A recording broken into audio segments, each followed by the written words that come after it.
Good afternoon and welcome. And today is Thursday, which means it's time to talk about Zombieland Saga Revenge episode 4. Now, after 3 episodes, and last week was a cliffhanger, this episode right here was spot on. You know, shout out to, before I do my review of episode 4, Zombieland Saga Revenge, shout out to Studio Mappa. I mean, Mappa has done so many great things. So many great shows that even named. And with the upcoming Chainsaw Man LS, we're gonna enjoy it. Now, Mappa, you did it again. Studio Mappa, you've done it again. You've made a great episode. You made a great episode for Zombieland, for this episode of Zombieland Saga Revenge, that I had to watch it twice because of the performance. It was the performance of a lifetime. It was so electrifying. And I'm going to get to that electrifying later. But still, that was great. And then, you know, this episode had so much diverse thing going on with Junko and I. You know, is I going to step up? Is Junko going to step up? And that's what the whole thing about these 2-part episodes is, that it was all about Junko and I developing in so many ways. And then we get to see more and more backstory as to Junko and I's relationship. So it's like these two are you could say, a unit. You know how like in idol animes, they always have a unit. They always have unit. I mean, look at Love Live. I mean, yeah, let's look at Love Live, for example. You know how like Aquas have different units. Guilty Cares, Siron, Azalea, you know, those kind of things, or Saint Snow. So when I look at Zombieland Saga, I and Junko could be a good unit as duos. I mean, they literally put all the stops in this episode. So, was this episode better than last week? You're damn right it was. So without further ado, let's talk about it in my review of Zombieland Saga episode 4. Let's do it. So, after what happened last week, the whole question was Junko's head is I going to be joining Iron Frill? Now, for us, we know that ain't gonna happen. Come on, guys. We knew from the beginning that this is Zombieland Saga. We knew that Franchouchou was gonna be together regardless of what era they came from. From the mid-2000s, from the 90s, from the 16th century, or so on. So, come on. In the era of these zombies, they're gonna stick together. I mean, still. And Iron Frill, the leader of Iron Frill, she kind of ticked me off in this. And somewhat she kind of pissed me off to a point. I'm like, you're trying to break the team that had been trying their best to be the best idol they can be. If not zombie idol at best. It just, you know about Zombieland Saga that I really am curious about? I'm really curious is if they will make an episode where instead of main characters, I think other characters in the Zombieland universe should be like, hey, Sakura, is that you? Hey, I'm your brother. Like, you know what I mean? Like, I want those characters to know that's really as them. Where it's like, you're supposed to be dead. How are you living? You know, characters like them need to come back or so, but we need them. Really need them. So it was all about I and Junko's really scared of herself for this.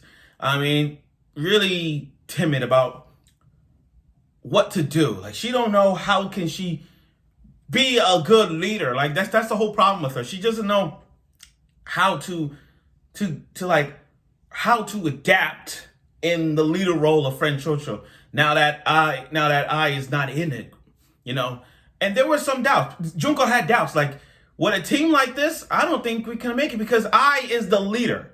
So when you put Junko in it, Junko's kind of like confused off of her game. It's hard.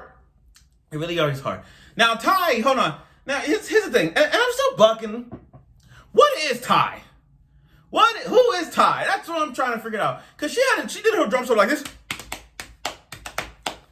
She did her drum solo, and I'm going to get to that drum solo later. But in the beginning, when she's doing that on her thing in the beginning, I'm like, oh, she got some mad drumming skills. I like that. And I'm going to get to her electric drummer, because that was the best moment. But still, it was Junko lost her will. She stepped up. Thanks to the manager giving her the guitar. Oh, by the way, before I even get to that guitar moment, let me just break this down a bit. That police officer that we saw in the first season, he's useless as hell. I mean, we saw him in season 1 where he saw Saga as a zombie thing and he freaks out. So, and now, and then I like how they reminisce in season 1. Because remember how the police officer saw Sakura and then she flips out? I mean, and then Sakura went to that zombie face thing and the police officer just freaked out. And this season, when Junko was running from saying about, you're going to join Iron Frill? And then they get no answer. While she was running, she went to the beach and, with all that makeup out of her face, the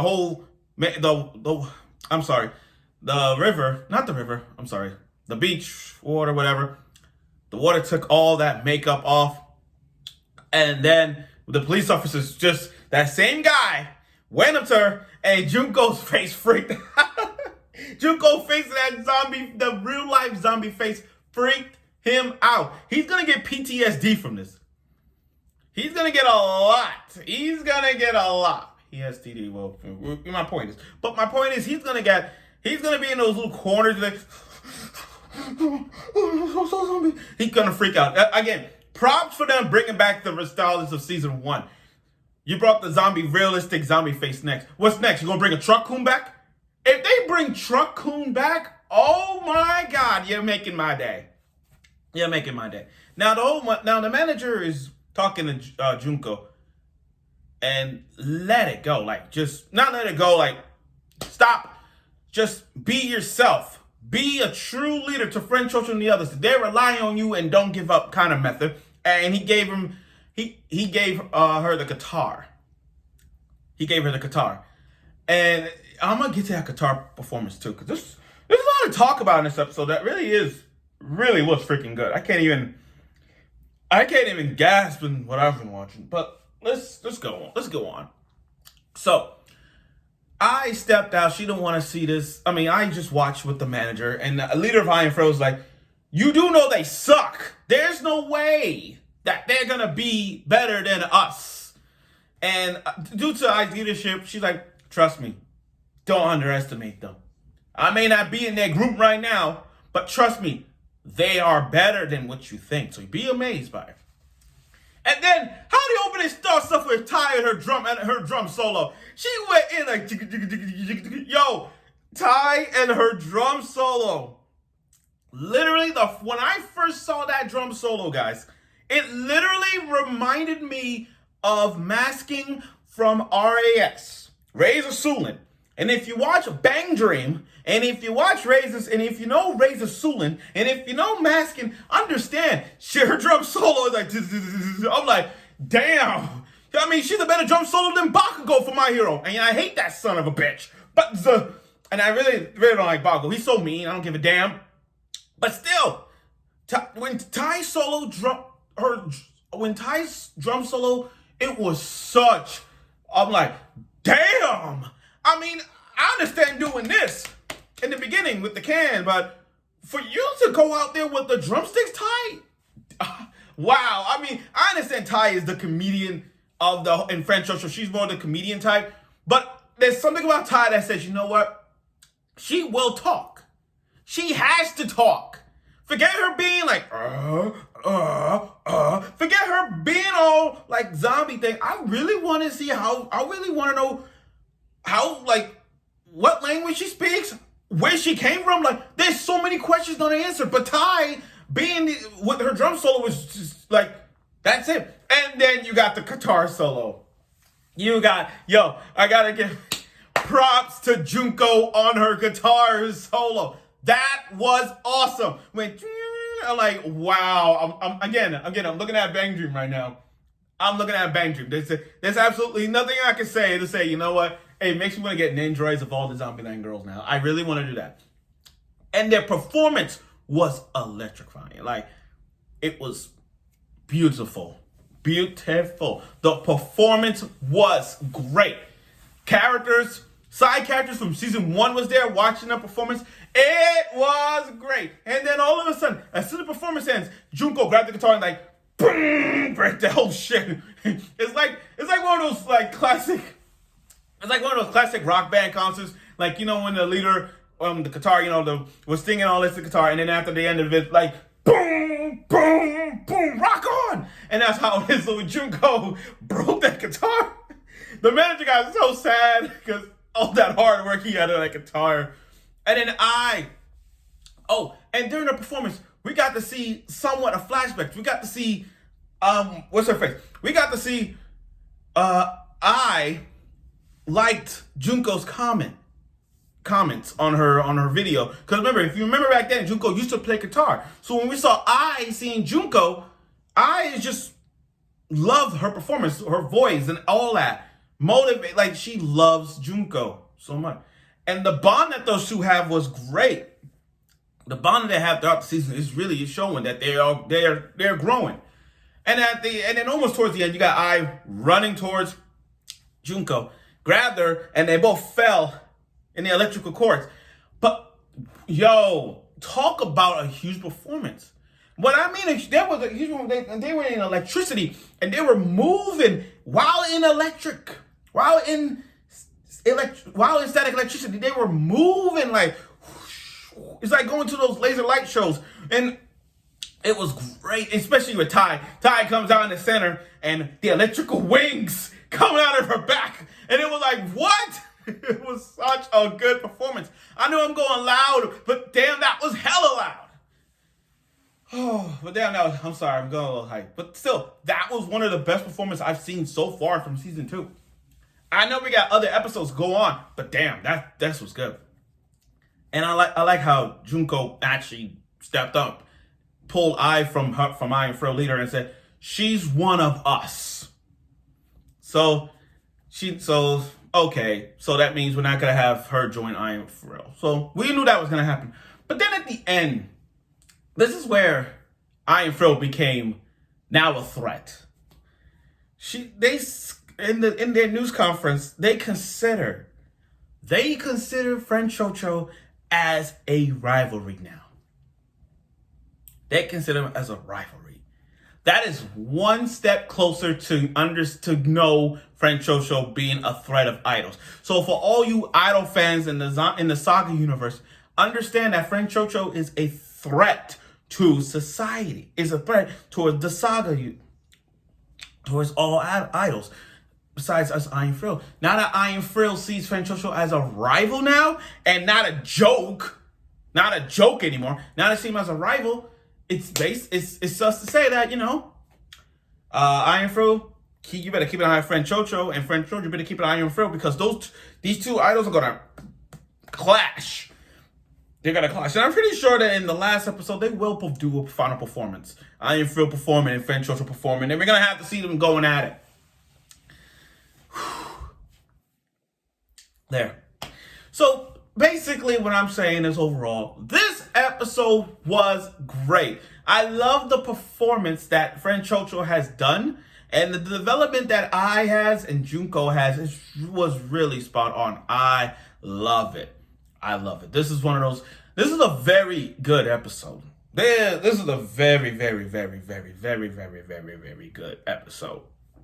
Now, and again, I know people are going to say the plot is not there, but it kind of is. I mean, like I said, from the beginning, we see the plot is now growing for Franchouchou in this episode. Because if you think about from previous episodes, we understand that each character is going through a plot device where they're trying to be themselves and trying to overcome their obstacles. In this episode, we get to see that their plot now is growing and growing, because let's think about it. They're out of money. They trying to make a name for themselves again, getting various jobs, and now they got a rival and they got their own broadcast. So what I'm trying to say is they are doing little by little to be known. And what they're doing now, this is a show that Franchouchou is you don't want to fuck with Franchouchou. That's all I'm saying. So you get that. So next week's episode is going to be a Lily episode. Yes, everyone's favorite Zombie Idol, the one that was nominated for Best, the one that was nominated before. And we'll get to see Lily's episode. I just hope that we're gonna see Yuguri's episode, because there's something about Yuguri being the oldest, being at oldest of the Zombie Idol universe, being that at the 19th century. I really want to know what Yuguri's plot and why she and how she became a zombie. You know, I mean, they showed all the cuts, but I really want to know Yuguri stuff. And Tai, I want to know, because like I said, guys, we got Sakura's, we got Junko's, we got we got Lily, and Saki, and the blonde hair Saki. Yeah, it's just we don't know Yuguri and Tai. So I hope that in this season we're bound to get that soon. I'm just saying. But like I said, great episode. And if you guys want to watch the performance, you might want to do it again, because I'm telling you, you're gonna love it. I'm gonna have to get my glow sticks for this. So thank you for watching this episode review of Zombieland Saga Revenge. Again, I gave it an 8 out of 10. 8 out of 10 performance. Oh, well, actually, I give the performance a 10 out of 10. And storyline for all this, I give it a 9. Let me just rephrase that. But still, great episode. And Lily's episode's next week, so I look forward to that. So thank you for watching my episode review of Zombieland Saga Revenge episode 4. I look forward for next week, and I hope you will.